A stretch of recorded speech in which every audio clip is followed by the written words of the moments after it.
Jokowi ini ingin mempertahankan kekuasaan itu sudah lama dan langkah-langkahnya tidak pernah berhenti.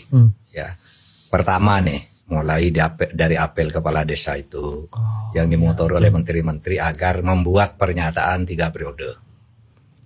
Ada beberapa menteri dan pimpinan partai waktu itu ikut kampanye kan, 3 periode Pak Jokowi masih diperlukan. Tapi masyarakat sipil, pejuang demokrasi dan penegakan hukum ngelawan habis-habisan, partai politik seperti Ibu Mega ngelawan, sehingga itu gagal. Sudah itu dimunculkan lagi ide, kalau tidak bisa 3 periode, diperpanjang 2 tahun atau 3 tahun kan, karena COVID itu kan mengganggu pemerintah nggak bisa kerja. Wah itu dilawan lagi kan. Pokoknya harus pemilu. Apapun alasannya Pak Jokowi bagus atau tidak, kalau udah 2 periode habis ya habis. Itu kan pernyataan publik yang didukung juga kemudian oleh Bu Mega. Nah itu akhirnya berhasil kan. Kita menetapkan jadwal pemilu, menetapkan peserta pemilu. Tiba-tiba muncul lagi tuh pada bulan April tahun 2023 ketika Partai Prima yang tidak dikenal apa-apa. Iya toh, dia sudah tidak lolos di KPU. Lalu perkara ke Bawaslu, di Bawaslu tetap tidak lolos, perkara ke PT UN, kata PT UN tidak lolos, sudah tidak ikut. Tiba-tiba April gugat perdata, kan? Ini pasti rekayasa besar, ya kan? Masa orang tidak tahu bahwa masalah pemilu kok dibawa ke pengadilan perdata? Semua orang tahu, hakimnya bodoh juga. Saya harus katakan, hakimnya ini bodoh atau pura-pura bodoh karena sesuatu. Kan tidak mungkin pemilu kok diadili perdata. Dan itu tiba-tiba kapan gugatnya? Partai Prima tuh seperti apa kekuatannya gitu, tiba-tiba menang kan. Yang isinya itu bukan hanya mengabulkan permohonan perdata, tapi meminta KPU menunda keseluruhan proses pemilu. Bayangkan udah bulan April tahun 2023. Kan konyol banget tuh. Sudah kurang 10 bulan kan pemilu waktu itu. Wah ramai se-Indonesia gitu. Itu tahap terakhir. Sudah itu kita gagalkan juga, Oke, enggak jadi presiden. Sekarang masuk ke MK. Ya kan, alangkah berikutnya saya MK. Kalau saya enggak dapat anak saya kan gitu kira-kira. Pakai lagi setelah itu. Ribut lagi kan, ribut. Dan itu jelas melanggar konstitusi, melanggar kepantasan dan sebagainya. Tapi kan ada dalil dalam hukum itu, apa yang putuskan oleh hakim itu mengikat. Ya kan, meskipun Gibran salah, ya mengikat.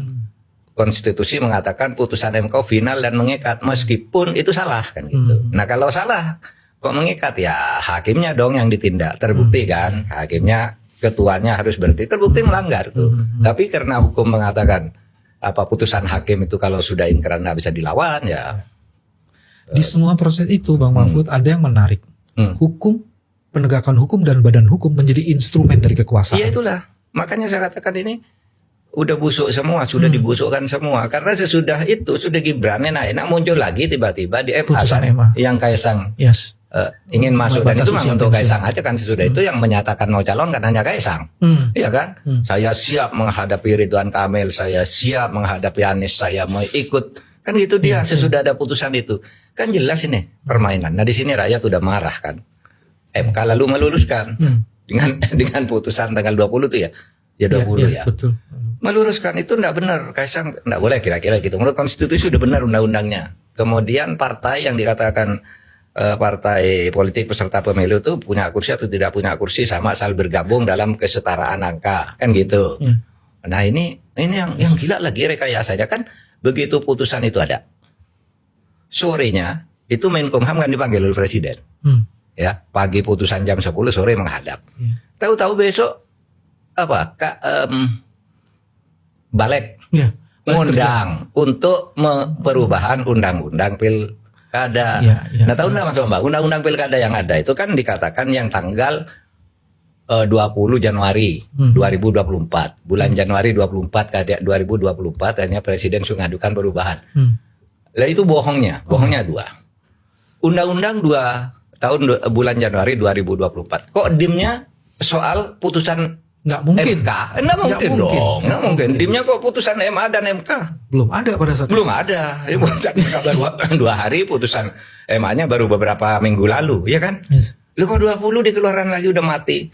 Padahal saya tahu yang 20 tuh begini, yang 2024 tuh Sabu RUU memang presiden mengajukan DIM RUU yang isinya itu usul mengajukan pilkada dari November ke September. Ya itu kan.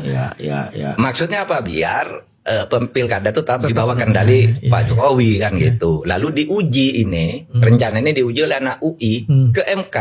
Yang diuji pasalnya itu, pasal bulan November tuh boleh digeser, enggak boleh kata boleh. MK mengatakan tidak boleh. Enggak boleh. Lalu RUU ini kan masuk kota ada. Tiba-tiba dikeluarkan sekarang. Nah, tentu kita boleh curiga dong. Wah ini kemarin Menkumham dipanggil. Ya kan? Dan ketika di DPR Menkumham Pak Duduk aja bilang kalau DPR begitu ya kita setuju, nah gitu jawabannya. Nggak ada pembahasan apa-apa seperti ini. Nah itu satu. Oleh sebab itu ini harus bisa dianggap keberhasilan perjuangan kita di satu segi ya. Tapi juga harus hati-hati karena seperti kata Mas Bambang tadi, ini masif sekali kan masyarakat. Kesadaran muncul di mana-mana. Nah, meskipun kemungkinannya tidak besar, masyarakat harus hati-hati juga mengukur ini. Yang penting menurut saya sudah ada kesadaran itu, dan Pak Jokowi ya kita antar berhenti gitu. Jangan sampai dalam waktu pendek itu dengan alasan rakyat kok ribut terus lalu misalnya mengeluarkan hukum darurat dengan dekret, ya kan? Peralihan pemerintahan ditunda karena rakyat ribut. Itu bisa saja meskipun sangat kecil kemungkinannya, kecil. Itu bisa.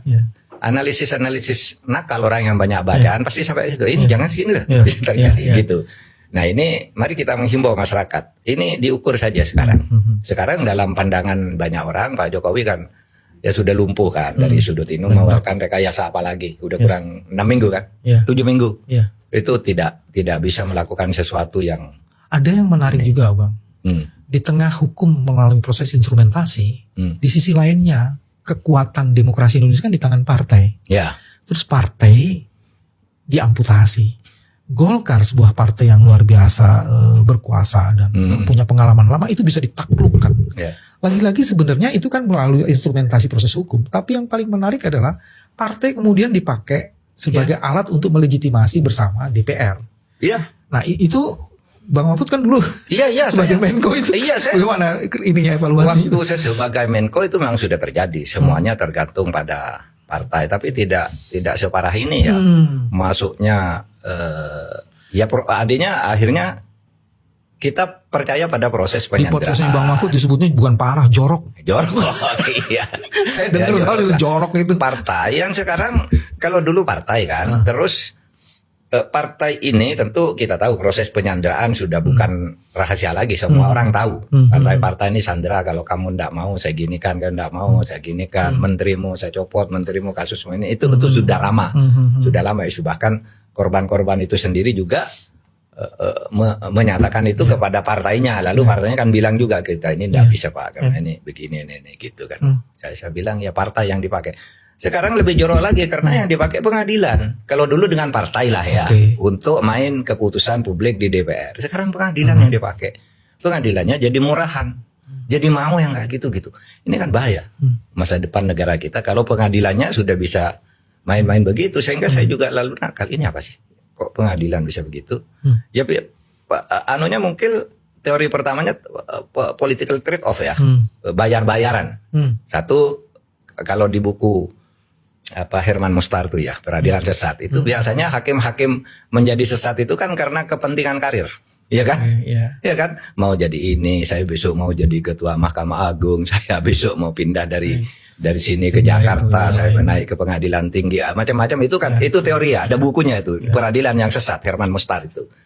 Itu teori itu. Yang kedua teori duit juga, bisa saja dibayar. Masa orang begitu bodohnya hakim gitu? Ini urusan PT UN, urusan hukum pemilu, kok diadili di perdata? Kalau hakim pilihannya itu sangat bodoh bin bodoh. Yang kedua dibayar, kan gitu. Hanya itu aja. Nah ada teori lain, apa teori yang bisa menjelaskan itu? Nah buktinya akhirnya hakimnya dibuang juga kan. Ketika kita ribut, hakimnya periksa, kamu salah dibuang semua 3 hakim itu. Dibuang semua. Jakarta kan tempat enak bagi hakim, bisa cari uang, tempatnya enak, fasilitasnya. Tapi dia dibuang semua itu 3 hakim itu. Ya karena itu tadi. Tapi